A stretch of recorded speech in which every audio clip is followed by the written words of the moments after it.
Assalamualaikum warahmatullahi wabarakatuh. Jumpa lagi di dalam video seri mata kuliah optimisasi. Masih bersama dengan saya Andri dari Program Studi Teknik Industri Universitas Islam Indonesia. Di video kali ini, sebagai lanjutan dari kasus optimisasi, khususnya untuk linear programming, kita akan membahas tentang analisis sensitivitas. Nah, seperti apa metodenya? Kita akan lihat setelah introduction berikut.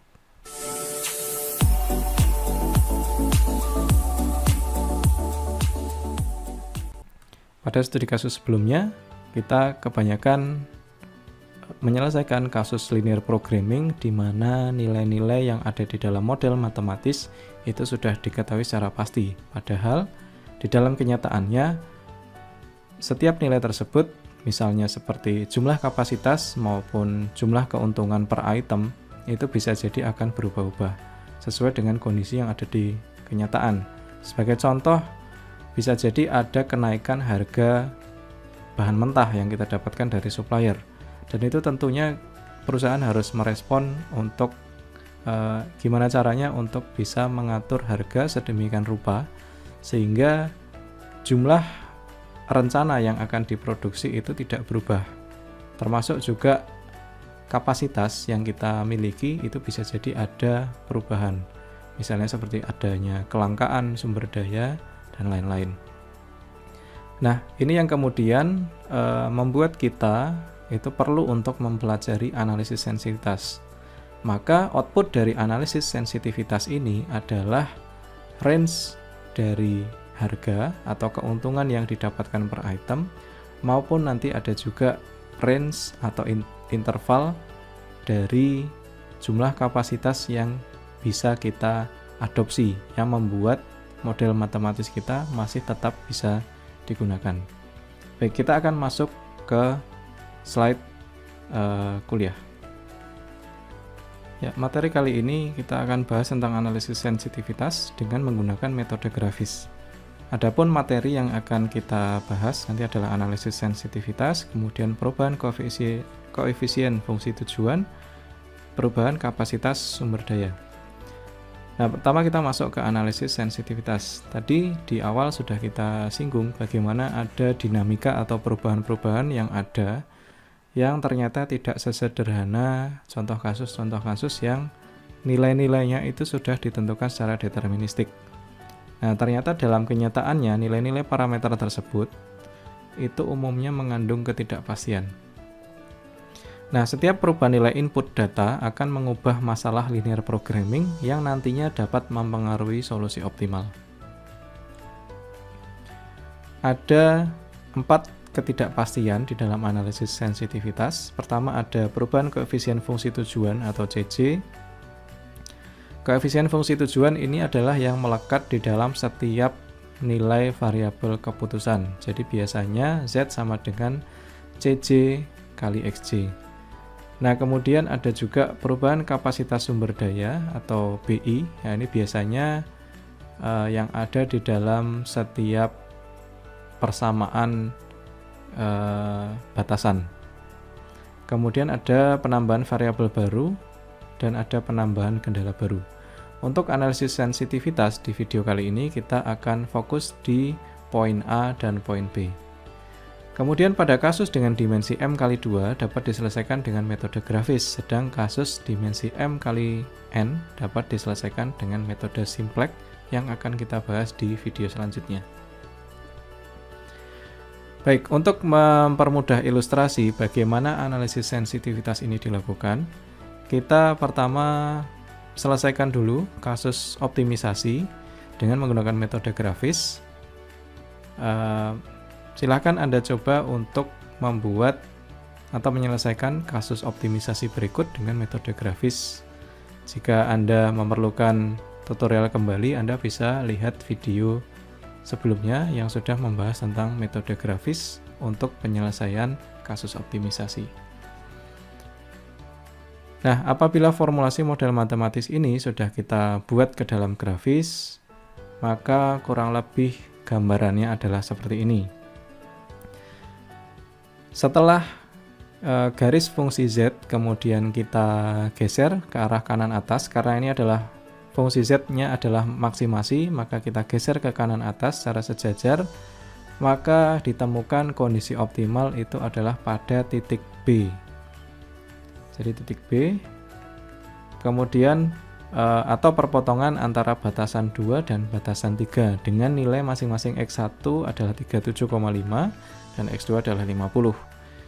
Dengan menggunakan X1 dan X2 tersebut, maka didapatkan nilai Z adalah 15.500. Dan kemudian status sumber daya masing-masing, status sumber daya 1, kita masukkan X1 dan X2 ke persamaan sumber daya 1, maka diketahui adalah longgar karena masih ada sisa. Kemudian untuk sumber daya 2 dan 3 itu statusnya adalah ketat karena sudah tidak ada lagi sisa di sumber daya 2 maupun sumber daya 3. Baik, untuk menjelaskan analisis sensitivitas, kita bisa lihat di grafik berikut. Jadi ini adalah grafik hasil dari plotting formulasi model matematis baik dari fungsi batasan maupun fungsi Z yang ada di soal yang sudah kita lihat di awal slide. Baik, di sini garis orange, Anda bisa perhatikan garis orange ini adalah fungsi maksimasi Z yang sudah kita lihat di awal slide, yaitu Z sama dengan 200x1 plus 160x2. Dimana kalau kita maksimasi atau kita geser ke arah kanan atas, kita dapat satu titik terluar yaitu titik B, yaitu X1 sama dengan 37,5 dan X2 sama dengan 50. Dari sini kemudian analisis sensitivitas itu kita mau cari tahu dulu berapa perubahan koefisien keuntungan. Jadi kita di dalam fungsi Z tadi ini kita punya dua koefisien C yang berbeda, yaitu C1 yaitu 200 dan C2 yaitu 160. Nah, di sini analisis sensitivitas itu hasilnya nanti adalah berupa berapa sih perubahan atau berapa nilai paling kecil untuk setiap C yang ada dan berapa nilai paling atas untuk setiap C yang ada. Nah, caranya kita lihat satu persatu. Jadi C1 dulu.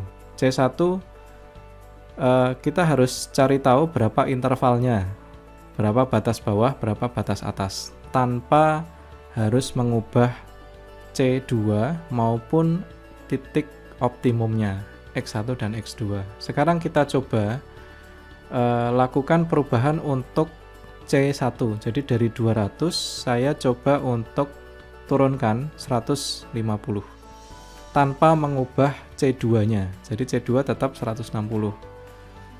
Saya plot garis yang baru, kemudian saya lakukan cara yang sama dengan menggunakan metode grafis. Saya geser ke arah kanan atas sehingga menyentuh titik yang terluar dari visible area. Dan ternyata titik terluar adalah titik B, masih 37,5 dan 50. Ini artinya perubahan tadi tidak mempengaruhi C2 dan tidak mempengaruhi X1 dan X2. Sekarang saya akan coba turunkan lagi nilai C1-nya sampai kemudian akhirnya menyentuh tepat di atau sejajar sama dengan garis B3. Saya dapatkan fungsinya adalah 128x1 plus 160x2. Masih dengan titik optimum yang sama, dan mungkin ini adalah menghasilkan titik optimum sebanyak 2 ya. Jadi ada, karena dia juga menyentuh titik A dan juga menyentuh titik B. Oke, titik B dan juga titik A. Nah, kemudian saya coba kalau saya turunkan lagi C1-nya, misalnya sampai ke, saya coba ke 90. maka hasilnya sebagai berikut. Saya maksimasi, ternyata menyentuh di titik terluar dari visible area adalah di titik A. Artinya kalau saya turunkan sampai 90x1, ini fungsi ini akan merubah titik optimum yang sudah ada, sehingga fungsi yang ketiga ini, yang paling bawah ini, itu tidak bisa kita gunakan, atau range ini berada di luar dari range yang bisa kita gunakan. Maka logikanya adalah batas paling bawah yang bisa kita turunkan untuk C1 adalah 128. Oke. Nah, demikian juga cara yang sama, kita akan naikkan C1 namun dengan tetap mempertahankan C2, jadi C2 tetap 160, dan kita usahakan tetap menyentuh titik X1 dan X2. Sekarang kita coba naikkan 200 misalnya menjadi 320. Kemudian hampir sama dengan garis B2, atau sama ya, ini sejajar dengan garis B2. Kemudian kalau kita tambah lagi 320 misalnya menjadi 600. Nah, ternyata titik optimumnya sudah berubah, yaitu ke C. Artinya fungsi 600x1 plus 160x2 ini tidak bisa kita gunakan di sini. Maka dari itu interval atau range perubahan harga atau keuntungan untuk item 1 adalah minimal 128, maksimalnya adalah 320. Sekarang kita bisa lihat ke slide. Maka kesimpulannya dari ilustrasi tadi, range untuk C1 adalah 128 sampai 320. Baik, sekarang kita lakukan analisis sensitivitas untuk C2. Baik, sekarang coba dengan cara yang sama ya. C1 saya pertahankan tetap 200, kemudian tetap harus menyentuh titik X1 dan X2, namun yang coba saya turunkan adalah C2. Jadi dari 160 coba saya turunkan jadi 100, yang kemudian garisnya di sini, jadi menempel di garis B2, garis batasan 2. Kemudian juga cara yang sama, kalau 160 ini saya naikkan terus, ternyata sampai menempel di garis B3. Atau kalau 250 ini saya tambah lagi, dia akan menghasilkan titik optimum yang berbeda. Dan ini adalah range yang bisa kita gunakan untuk analisis sensitivitas, atau berapa toleransi perubahan harga untuk item kedua. Atau kalau kita bisa lihat ke slide, maka berikut adalah kesimpulan range dari C2, yaitu 100 sampai 250. Dari penghitungan analisis sensitivitas sebelumnya, maka kita bisa dapatkan kesimpulan untuk C1 maupun C2. Jadi pertama, jika keuntungan per unit produk 1 yang semula 200 berubah menjadi antara 128 sampai 320, dan keuntungan per unit produk 2 tetap, maka perubahan tersebut tidak akan mempengaruhi keputusan semula. Jadi tadi range yang kita hasilkan untuk C1 adalah 128 sampai 320. Begitu juga kesimpulan untuk C2. Jika keuntungan per unit produk 2 yang semula 160 berubah menjadi antara 100 sampai 250, dan keuntungan unit produk 1 adalah tetap, maka perubahan tersebut tidak akan mempengaruhi keputusan semula, yaitu X1 maupun X2-nya tetap, yaitu 37,5 dan 50. Pada batas atas dan batas bawah dari range yang diperkenankan tersebut, kemudian nanti akan menjadi multiple optimal solution. Baik, setelah kita simpulkan C1 dan C2 atau analisis sensitivitas untuk perubahan C1 dan C2, maka langkah selanjutnya kita juga perlu untuk melakukan analisis sensitivitas untuk perubahan kapasitas sumber daya atau BI. Nah, perubahan ini dapat terjadi karena adanya perubahan pada kapasitas sumber daya yang dapat digunakan, baik pada sumber daya yang longgar maupun sumber daya yang ketat. Pada sumber daya yang longgar atau sumber daya yang masih ada sisa, penambahan kapasitas sumber daya tidak akan mempengaruhi status sumber daya, tetapi jika turun di bawah nilai tertentu, akan mempengaruhi status sumber daya. Namun, pada sumber daya yang ketat atau tidak ada sisa, maka perubahan kapasitas, baik itu berupa penambahan maupun pengurangan, dapat mempengaruhi status sumber daya. Baik, kita akan lihat pada grafik untuk membahas analisis sensitivitas untuk kapasitas. Kita akan lihat dulu untuk batasan sumber daya 1, atau di sini saya buat notasi B1. Jadi garis B1 ini adalah batasan untuk sumber daya 1, di mana 30x1 kurang dari sama dengan 1500. 1500 itu kita bisa kurangi sampai titik tertentu. Jadi seperti yang disampaikan di slide tadi, kalau status kapasitas itu adalah longgar, maka dia bisa kita kurangi sampai titik tertentu yang membuat status optimum itu tidak berubah. Nah, sekarang kalau kita turunkan, tadi 30x1 kurang dari sama dengan 1500. Kalau 1500 kita turunkan, itu sama saja kita menggeser B1 itu ke arah kiri. Nah, sampai sejauh mana kita bisa geser ke arah kiri? Yaitu tepatnya sampai dia menyentuh titik B. Kita geser ke kiri lagi, status optimum akan berubah. Nah, maka ini adalah titik atau batas bawah yang bisa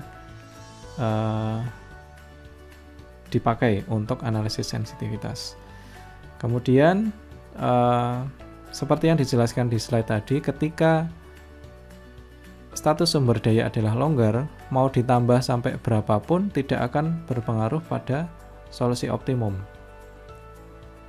Jadi mau kita tambah sampai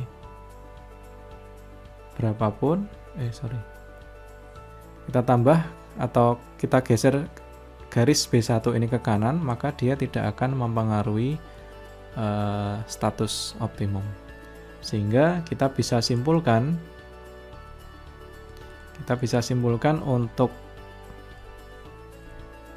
range untuk B1 atau kapasitas untuk sumber daya 1 adalah ketika menyentuh titik B tadi, yaitu X1 37,5 dan X2 50, maka range yang bisa kita gunakan untuk sumber daya 1 adalah dari 1125 sampai tidak terhingga. Karena apa? Perlu kita ingat tadi status sumber daya 1 adalah longgar.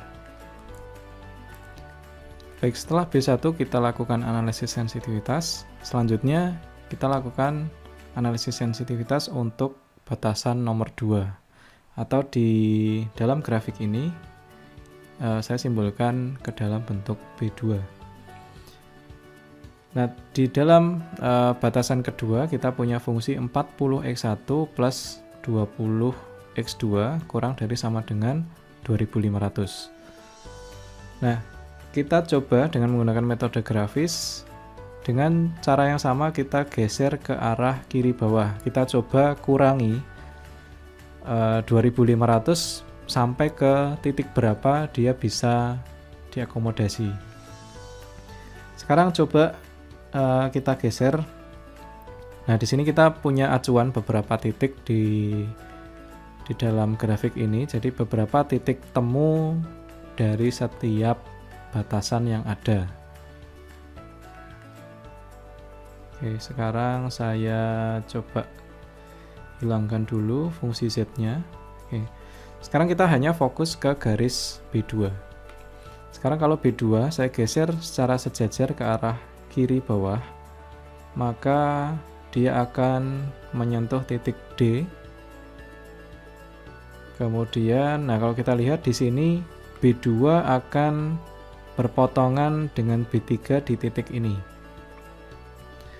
Nah, apakah B2 masih bisa kita geser ke kiri? Masih bisa, karena masih ada perpotongan di titik A. Sekarang kita geser ke kiri. Nah, di titik A ini B2 itu sudah tidak bisa lagi kita geser ke kiri. Karena apa? Kalau kita geser B2 ke kiri lagi, maka dia akan berpotongan di titik di area negatif. Dan ini tidak valid karena kita punya batasan non negatif bahwa X1 dan X2 harus lebih dari sama dengan 0. Maka titik paling bawah atau batas bawah yang bisa dicapai oleh B2 itu adalah di titik A pada X1 sama dengan 0 dan X2 sama dengan 80. Nah, berapa kapasitasnya? Kita masukkan ke fungsi pembatas tadi, 40X1 plus 20X2. Kita masukkan X1 dan X2-nya adalah 0 dan 80. Maka didapatkan hasil 1600. Kita lihat ke grafik ini, kita simpan dulu 1600. Kemudian B2 kalau kita naikkan, maka kita geser ke arah kanan atas. Nah, seberapa besar kenaikannya? Nah, perlu diingat perubahan penurunan maupun peningkatan B2 ini tidak boleh disertai perubahan dari B1 dan B3. Karena apa? Kita asumsikan B2 ini bisa jadi berubah, tapi dengan asumsi B1 dan B3 ini grafiknya tetap, jadi tidak berubah. Nah, sekarang B2 kita coba naikkan ke titik terdekat yang ada, yaitu ke F. Oke, apakah kita bisa naikkan lagi? Misalnya sampai ke G, kemudian sampai ke sini. Di titik ini B2 itu berpotongan dengan B3, tetapi dia bukan dalam kondisi yang valid. Karena apa? Dia berada di luar B1. Dia tidak berpotongan dengan B1. Karena apa? Ini melanggar asumsi yang sudah kita buat tadi, bahwa B1 dan B3 itu tidak boleh berubah. Maka titik yang terluar ini tidak kita pakai. Maka batas atas yang bisa digunakan untuk perubahan B2 adalah di titik F. Titik F ini adalah di 50,40. Nah, kita masukkan berapa kapasitas batas atasnya. Kita masukkan 40X1 plus 20X2. Kita masukkan 50 sebagai X1, 40 sebagai X2. Maka kita dapatkan batas bawahnya tadi di titik A, yaitu di 1600 kalau kita masukkan di formulasinya, dan batas atasnya adalah di 2800. Baik, kita bisa lihat ke slide berikut. Ini adalah rangkuman dari penghitungan dari titik yang sudah kita temukan dari metode grafis. Setelah B2 kita sudah lakukan analisis sensitivitas, sekarang kita lanjut ke B3. Dengan cara yang sama, garis B3 kita akan coba turunkan, kita geser ke arah kiri bawah. Nanti akan ketemu di titik C. Oke. Nah, ini sebenarnya masih bisa kita turunkan, masih bisa menyentuh titik D, cuma di titik D ini nanti karena dia tidak bersinggungan dengan garis B2, alias dia membuat sumber daya 2 itu menjadi longgar karena di sini ada gap antara titik D dengan B2. Sedangkan kita pengen penurunan B3 itu tidak membuat perubahan atau membuat B2 ini tetap seperti status semula, itu tetap ketat. Nah, maka artinya sumber daya yang ketat itu artinya diperoleh dari titik yang tepat berada di garis fungsi sumber daya. Nah, karena di sini titik D ini karena ada gap ya, ada jarak dari titik D ke garis B2, maka kalau garis B3 kita turunkan sampai ke sini, itu akan membuat status B2 itu menjadi longgar, dan itu tidak sesuai dengan asumsi yang kita gunakan di analisis sensitivitas. Maka garis yang paling bawah kita tidak pakai, yang kita pakai adalah garis yang ini. Dia bersinggungan di titik C yang tetap membuat sumber daya 2 yang tadinya ketat tetap sesuai status di awal. Baik, kemudian B3 juga kita akan geser ke kanan atas, kita akan naikkan seberapa tinggi batas atas dari kapasitas sumber daya 3, kita geser ke arah kanan atas, tetap mempertahankan status B2 yaitu sumber daya dengan status ketat, maka di sini poinnya adalah di poin E. Oke, maka ini adalah batas atas, ini adalah batas bawah untuk B3. Nah, berapa nilainya? Kita tinggal masukkan X1 dan X2 untuk titik C, yaitu X1 sama dengan 50, X2 sama dengan 25. Kita masukkan ke dalam fungsi sumber daya ketiga, yaitu 20X1 plus 25X2. Kita masukkan, kemudian dihasilkan batasan bawah sebesar 1625 kalau nanti Anda masukkan di formula tersebut. Begitu juga untuk batasan atas, batas atas kita masukkan di titik E, jadi X1 sama dengan 0, X2 125. Kita masukkan ke fungsi 20X1 plus 25X2. Kita dapatkan kapasitasnya adalah 3125. Nah, kemudian kita bisa lihat rangkumannya di slide berikut. Jadi dari titik C itu sebagai titik yang menyentuh batas bawah sumber daya 3, dan titik E itu untuk batas atas sumber daya 3. Sampai sini setelah semua batasan sudah kita analisis sensitivitas, sudah kita temukan berapa range-nya atau intervalnya. Langkah selanjutnya adalah kita cari tahu sebenarnya setiap unit penurunan atau peningkatan kapasitas yang ada itu dampaknya seperti apa terhadap nilai yang kita dapatkan atau nilai Z yang kita terima. Nah, ini menggunakan teknik namanya shadow price.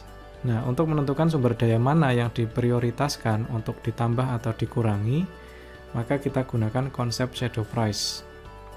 Jadi nilai shadow price nanti mencerminkan perubahan nilai optimum karena perubahan satu unit sumber daya.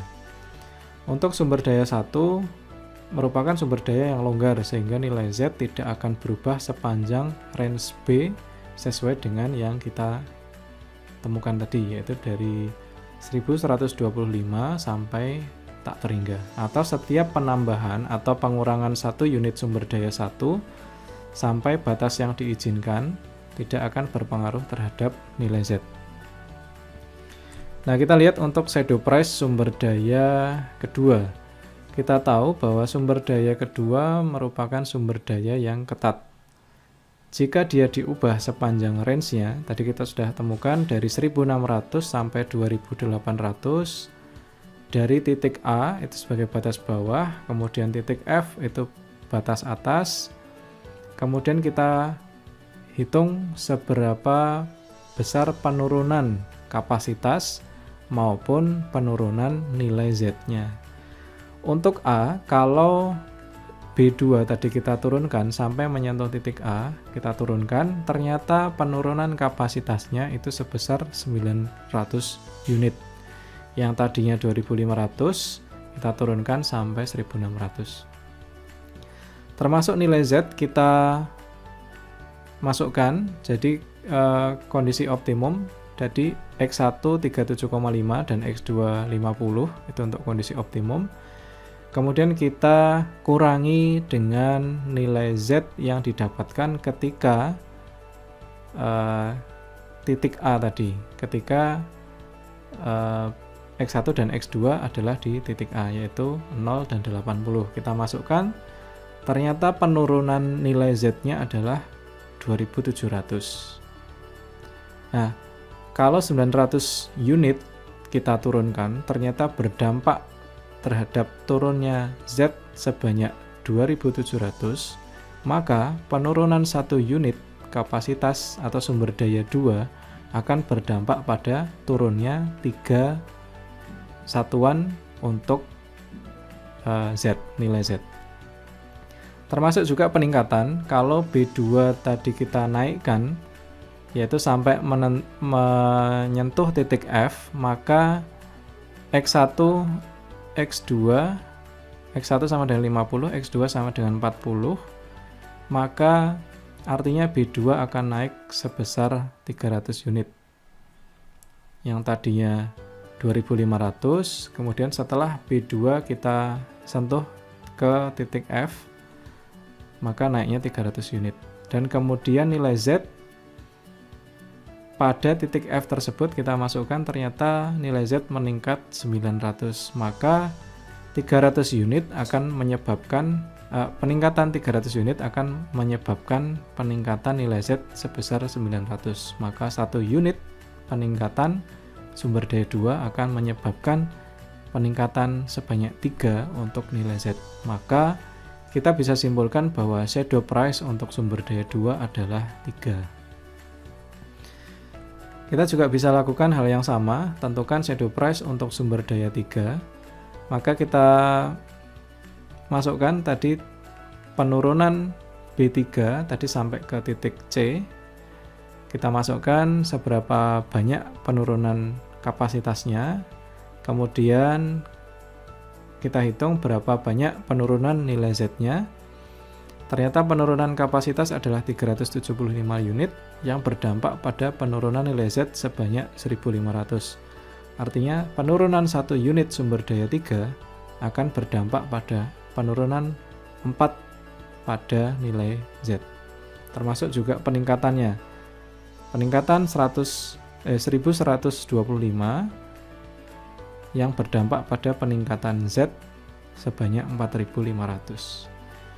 Maka peningkatan 1 unit B3 akan berdampak pada peningkatan Z sebanyak 3. Nah, berdasarkan shadow price tersebut dapat ditentukan prioritas penambahan atau pengurangan sumber daya. Prioritas sumber daya yang akan ditambah adalah sumber daya yang memiliki pengaruh terhadap Z yang besar. Dan sumber daya yang akan dikurangi adalah sumber daya yang memiliki pengaruh terhadap Z yang kecil apabila fungsi tujuannya maksimasi. Nah, maka ini adalah kesimpulannya. Jadi ketika ini adalah range-nya dulu, kemudian kita masuk ke analisis shadow price-nya. Jadi ketika ada penambahan kapasitas sumber daya maka yang kita prioritaskan adalah sumber daya 3. Kemudian ketika kita ingin mengurangi sumber daya, maka prioritas pengurangan sumber daya adalah pengurangan pada sumber daya 1. Yaitu hanya cukup disediakan sebanyak 1125. Baik, demikian materi untuk analisis sensitivitas. Kemudian setelah ini ada latihan atau tugas, silahkan Anda kerjakan di rumah. Jadi kurang lebih seperti ini tugasnya. Anda bisa post di sini, Anda silahkan catat. Kemudian pertanyaannya adalah sebagai berikut. Oke, jika sudah demikian apa yang bisa saya sampaikan di video kali ini. Kurang lebihnya mohon maaf. Wabillahi taufik wal hidayah. Wassalamualaikum warahmatullahi wabarakatuh.